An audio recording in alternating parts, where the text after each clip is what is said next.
My name is Yogesh. I am studying in first year BPC.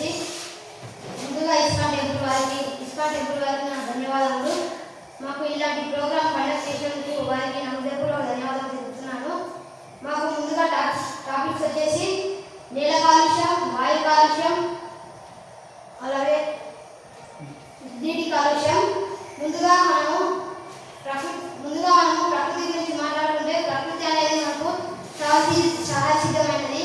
ప్రకృతిలో మనకు అనేక రకాల వస్తువులు, అనేక రకాల మనకు అన్నీ దొరుకుతాయి. అలాగే మనం ప్రకృతిలో మనకు మన జీవనంలో ముందుకు సాగాలంటే కావాల్సిన గాలి, నీరు, ఆహారం వంటివి అన్నీ ప్రకృతి సహజసిద్ధంగా మనకు ఇస్తుంది.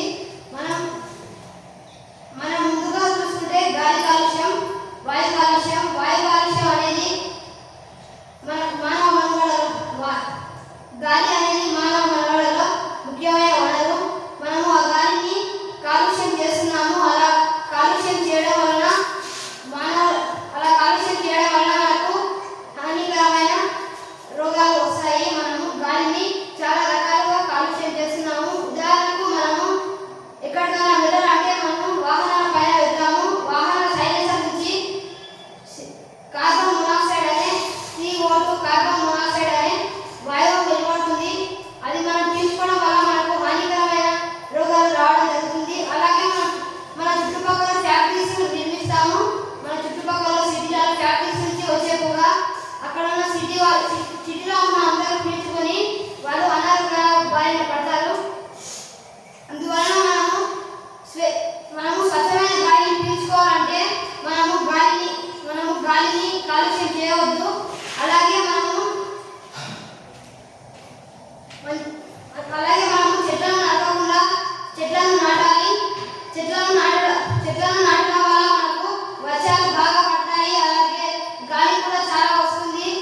గాలి పుష్కలంగా దొరకడం వలన మానవ మనుగడకు గాలి అనేది చాలా ముఖ్యమైన వనరు. మానవ మనుగడకు ఇది సహాయపడుతుంది. మనం గాలిని కాలుష్యం చేయడం వలన చాలా మందికి మనం ఆక్సిజన్ తీసుకోవడం వలన మనము ఆరోగ్యంగా ఉంటాము. ఈ ఆక్సిజన్ అనేది మనకు కలుషితమై వచ్చిందంటే మనము అనారోగ్యాల బారిన పడే అవకాశాలు చాలా ఉంటాయి. అందువలన మనము చెట్లను పుష్కలంగా నాటి గాలిని మంచిగా పీల్చుకోవాలి. అలాగే మనము చెట్లను పుష్కలంగా నాటాలి. గాలిని మంచిగా పీల్చుకోవాలి. తర్వాత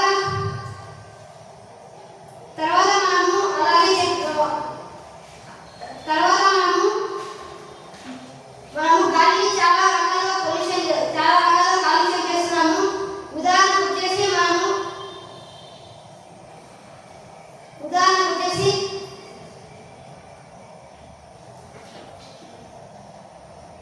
నీటి కాలుష్యం.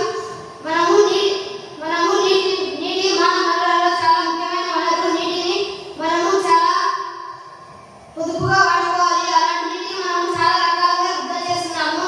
నీటిలో మనము ప్లాస్టిక్ను పడేస్తున్నాము. అలాగే సముద్రంలో ఉన్న జీవరాశులన్నీ ప్లాస్టిక్ బారిన పడి హానికరమైన వ్యాధులు రావడం వల్ల అవి క్షీణించిపోతున్నాయి. అందువలన మనం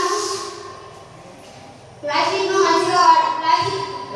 వాడకుండా నీటిని మంచిగా వృధా చేయకుండా మంచిగా వాడాలి.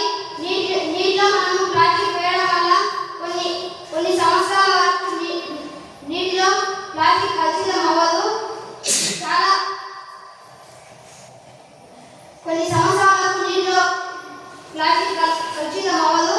అందుకు మనము ప్లాస్టిక్ తక్కువగా వాడి సిల్వర్ లేదా రాగి లేదా మట్టి బాటిల్స్ అని ప్రతి దానికి మనము ప్లాస్టిక్ కాకుండా రకరకాలుగా మనం వాడాలి.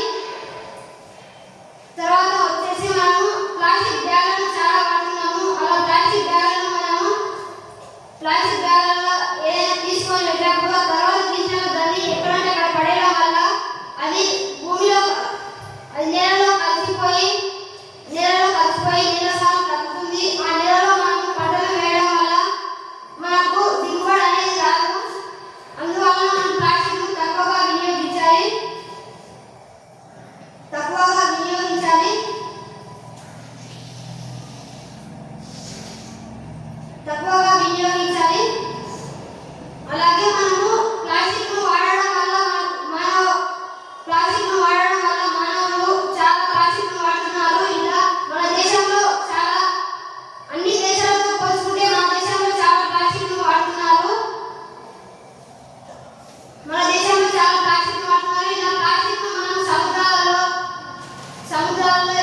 ఎక్కడ వదిలేసినా ఇది తగ్గడానికి చాలా రోజులు పడుతుంది.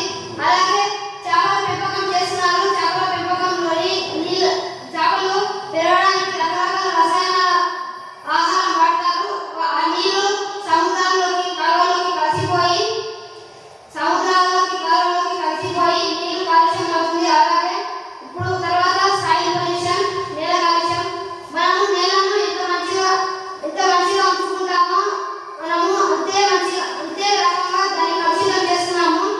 నేలను కలుషితం చేయడం వల్ల మనకు భూమి సారం తగ్గిపోతుంది. మనం ఏవైనా పంటలు వేసినప్పుడు కానీ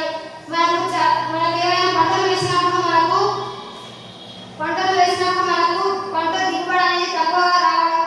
అలాగే మనము పంట వేసినప్పుడు రకరకాల రసాయనాలు వాడతాము. ఆ రసాయనాలు వాడడం వల్ల పంట దిగుబడి పెరుగుతుందని అనుకున్నాం. అప్పుడు వేసిన పంట దిగుబడి పెరుగుతుంది, బాగానే పంట మంచిగా పండుతుంది. తర్వాత ఫ్యూచర్లో మళ్ళీ పంటలు వేసినప్పుడు నేల సారం తగ్గిపోయి రైతుకు నష్టం వచ్చే అవకాశాలు చాలా ఉంటాయి. అందువలన మనము సహజ ఎరువులను వాడాలి. రసాయన ఎరువులు వంటివి దూరంగా పెట్టి సహజంగా మనం తయారు చేసుకొని అలా వాడినట్లయితే పంట దిగుబడి ఎక్కువగా రావడం, అలాగే మనము పుష్కలమైన ఆహారాన్ని తీసుకోవడం వంటివి జరుగుతాయి. ఇలా తీసుకున్నప్పుడు మన ఆరోగ్యం చాలా మంచిగా ఉంటుంది. ఇందువలన మనము అలాగే ప్లాస్టిక్ మనం యూజ్ చేసినప్పుడు ప్లాస్టిక్ మన భూమిలో కలిసిపోయినప్పుడు నేల సారం చాలా తగ్గుతుంది. అలా తగ్గడం వల్ల మనము ఏదైనా పంటలు వేసినప్పుడు పంట దిగుబడి తక్కువ పెరుగుతుంది. చెట్లను నాటినప్పుడు చెట్లు పెరగవు. అలా ప్లాస్టిక్ మన భూమిని కలుషితం చేసినప్పుడు వివిధ పంటలు కానీ మనకు భూమిపై చెట్లను ఎక్కువగా నాటాలి. అలా నాటినప్పుడు మనకు పుష్కలంగా గాలి దొరుకుతుంది. అలాగే మనం ఆరోగ్యంగా ఉంటాం.